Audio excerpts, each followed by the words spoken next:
party పనిచేసిరన్న మా నాన్న నక్సలైట్లతో పోరాడి వల్ల ఏసీఎస్ రాజు అంటే బీజేపీ అంటే ఏసీఎస్ రాజన్న అలాంటిది మాకే టికెట్ రాకపోతే ఎందుకన్నా పార్టీ ఎందుకన్నా మీ సిద్ధాంతాలు ఎందుకు చెప్పు మేము పార్టీ కోసం పనిచేసినట్టు ఎవరు పనిచేసిందన్న ఇంట్లో ముగ్గురం పనిచేస్తున్నాం మా అమ్మ నేను మా నాన్న కలిసి ఈ రోజు ఎన్నో కేసుల గురించి పోరాడినాం ఇప్పటికీ కేసుల కోసం తిరుగుతున్నాం అన్న ఎవరన్నా క్యాండిడేట్ ఎప్పుడు తిరిగిందన్న పార్టీ కండువా వేసుకోలేదు కనీసం పార్టీ కోసం తిరగలేదు అలాంటి వ్యక్తిని వల్ల తీసుకొచ్చి నువ్వు బీజేపీ అభ్యర్థి అని ఎట్లా చెప్తారు ఎట్లా చెప్పుకుంటారు నేను బరాబర్ చెప్తున్నా అడ్డుకుంటాము అరవింద్ అడ్డుకుంటాము శ్రావణ్ అడ్డుకుంటాము బరాబర్ చర్యలు తీసుకుంటాం అవసరం అయితే ఇండ్ల పైన దాడులకు కూడా తెగిస్తాం మేము ఖచ్చితంగా చెప్తున్నా అన్న అసలు సమస్యలు ఎప్పుడన్నా బోస్టాన్ ఎప్పుడు ఎన్ని పార్టీలు మారిందన్న ఆమె ఫస్ట్ కాంగ్రెస్ వాళ్ళు తర్వాత టీడీపీ తర్వాత టీఆర్ఎస్ తర్వాత బీజేపీ ఎప్పుడన్నా భర్త ఆడు భోగ ప్రవీణ్ గారు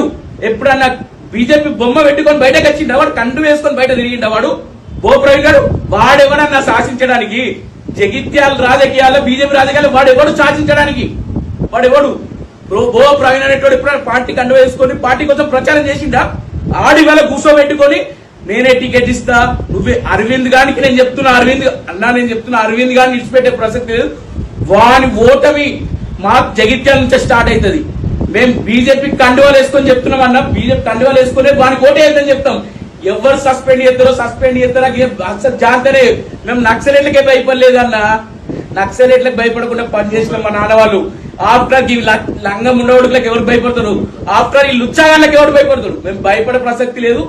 బరాబర్ భోగ ప్రవీణ్ భోగ శ్రావణ్కి తగిన బుద్ధి చెప్తాము ఒక్కొక్క నురికించిందంత జగిత్యాల ఏమనుకుంటారు బీజేపీ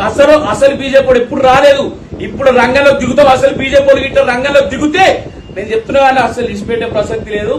మేము అరవింద్ చెప్తున్నా అరవింద్ ఎవరన్నా ఇప్పుడు అరవింద్ ఏం చేసిందన్నా కాంగ్రెస్ కి సపోర్ట్ గా 50 సీట్లు రాసిరన్న ఇవి ఒక్క 40 సీట్లలో ఒక్కడనే గెలిచే క్యాండిడేట్ ఉన్నాడు అన్న ఒక్కడు కూడా గెలిచే క్యాండిడేట్ లేదు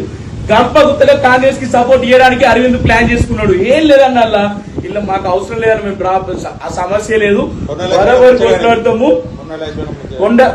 కొండ లక్ష్మణ్ కూడా అన్యాయం చేసిరు ఆయన ఏదో పాపం జగిత్యాల వచ్చి నేనేదో పనిచేస్తా కార్యకర్తలకు అని చెప్పి ఆయన ఏదో నమ్మకంతో వస్తే ఆయన తెలియకుండా ఆయనే బీఫామ్లు ఆయన క్యాండిడేట్లను రెడీ చేసుకుంటే ఆ క్యాండిడేట్ లేకుండా బోస్ రాని పైసలకు టికెట్లు అమ్ముకున్నది ఒక్కొక్కళ్ళ దగ్గర 5 లక్షలకు అమ్ముకున్నారన్న నాగా సాక్ష్యాలు ఉన్నాయి బరాబర్ నేను కొట్లాడతా నేను చెప్తున్నా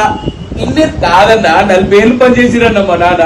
40 ఏళ్ళు పనిచేసిరు 40 ఏళ్ళు పార్టీ కోసం కొట్లాడి చావు బతుకులలో ఉండే ఏబీపీ నుంచి బీజేపీ జిల్లా రాష్ట్ర ఉప పనిచేసిరన్న ఇట్లాంటి వాళ్ళు ఇవాళ అన్యాయం జరిగితే ఎందుకుంటాం అన్న మేము మాకు ఏం చేసిందన్న పార్టీ ఎక్కడ వెళ్ళాయన్న సిద్ధాంతాలు పార్టీ ఫస్ట్ సెల్ఫ్ నెక్స్ట్ అని చెప్పుకునే పార్టీ ఈ రోజు ఎందుకు స్పందించలేరు సంఘం మాకు ఎందుకు స్పందిస్తలేరు కార్యకర్తలకు అన్యాయం జరిగితే అసలు ఊపిన సమస్యలే అన్న పోరాటం ఖచ్చితంగా